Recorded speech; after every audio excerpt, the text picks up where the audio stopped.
আজকে অফিস থেকে বেরিয়ে আমার খেতে ইচ্ছে ছিল খুব মিষ্টি। আমি কিন্তু রহড়া সুইটের সামনে দাঁড়িয়ে দাঁড়িয়ে মিষ্টি দেখছিলাম, কিন্তু এই যে আমার বরমশাই কিন্তু আমাকে বাড়ি নিয়ে চলে আসছে, বলছে কিছু মিষ্টি মিষ্টি খেতে হবে না, বাড়ি চলো। কিন্তু আমিও তো ছাড়ার পাটি না, 50 টাকা হাতে নিয়ে একটা পাউরুটি কিনে নিলাম প্রথম দোকান থেকেই।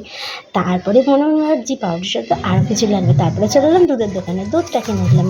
দুধ কিনে নিয়ে এবার চলে এলাম বাড়িতে এসে পাউরুটি, দুধ আর ঘরের মধ্যে আমার কিন্তু আমন্ড স্প্রে সবসময় থাকে, তাই জন্য দেখো এটাকেও নিয়ে নিয়েছি, কিছু তো একটা বানাবো মিষ্টি মিষ্টি।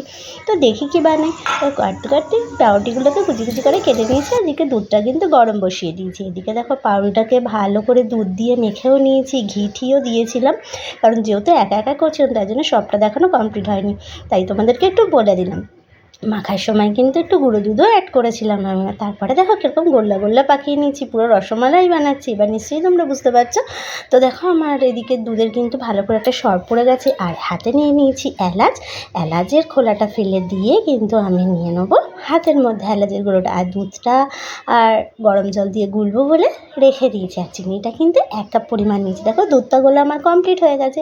এবার যে দুধটা ফুটছে ওর মধ্যে দিয়ে দেবো, এতে কিন্তু কালারটাও খুব ভালো হয় আর খেতেও অনেক টেস্টি হয়। তোমরা কিন্তু কখনো এরকম করে খেয়ে দেখো, খুব ভালো লাগবে। আর পাউরুটি দিয়ে খুব সহজেই কিন্তু রসমালাই বানানো যায়, আর সেটা খেতেও একদম নরম তুলতুলে, খুব ভালো লাগে খেতে, পুরো মনে হবে যেন দোকানের রসমালাই খাচ্ছ। তো দেখো এখানে আমার দুধটা কিন্তু পুরো সম্পূর্ণ ফুটে গেছে, দেখো ফুট ধরে গেছে, আর আমি চিনিটা দিয়ে দিলাম। এবার চিনিটা দেওয়ার পরে একটুখানি আমি নাড়িয়ে নেবো, তারপরে কিন্তু দিয়ে দেবো হচ্ছে সেই গোল পাকানো বলগুলো কিন্তু সব সমান হয়নি, কিন্তু অনেকটা চেষ্টা করেছি। রাস্তা দিয়ে সব লোকজন যাচ্ছে, আর কি ভালো গন্ধ বেরিয়েছে, জানি না বাবা কে লোভ দিচ্ছে, আমার পেট খারাপ করবে নাকি কে জানে।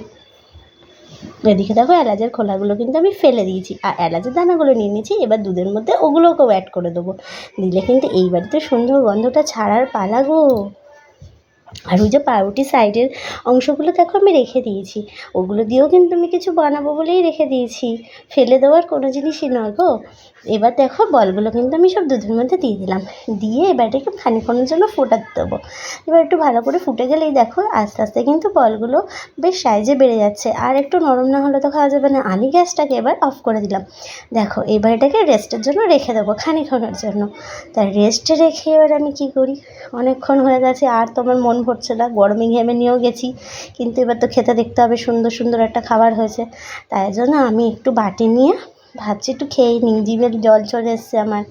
দেখো আমি দুটো নিয়ে এখন বাড়ি চলে যাচ্ছি, বাড়িতেই আছি, আমি ঘরে ঢুকে যাচ্ছি, সরি, ঘরে চলে যাচ্ছি। একটু পাখাটাও চালাতে হবে, অনেকক্ষণ গরমে রান্নাঘরের মধ্যে পড়ছিলাম গো।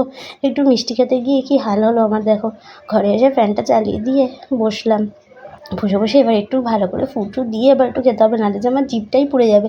এবার দেখো আমি একটু খেয়ে নিলাম, মুখে দেওয়ার সাথে সাথে মিলিয়ে গেল, মনে হচ্ছে সত্যি যেন ছানার বলই খাচ্ছি, কি ভালো লাগছে। এইবার দেখো যে পাউরুটির সাইডগুলো কেটে রেখেছিলাম সেগুলো কিন্তু ভালো করে ডিম দিয়ে আর সস দিয়ে ভালো করে ভেজে নিয়ে আমি আর মানু কিন্তু খেয়ে নিয়েছি। আমি তোমাকে ফার্স্টেই বললাম যে কিছুই ফেলার না, তোমাদেরকে সবাইকে বললাম কিছুই ফেলার নয়, সব জিনিসই মানুষ চাইলে করে ভালো করে খেতে পারে। তো গুড নাইট।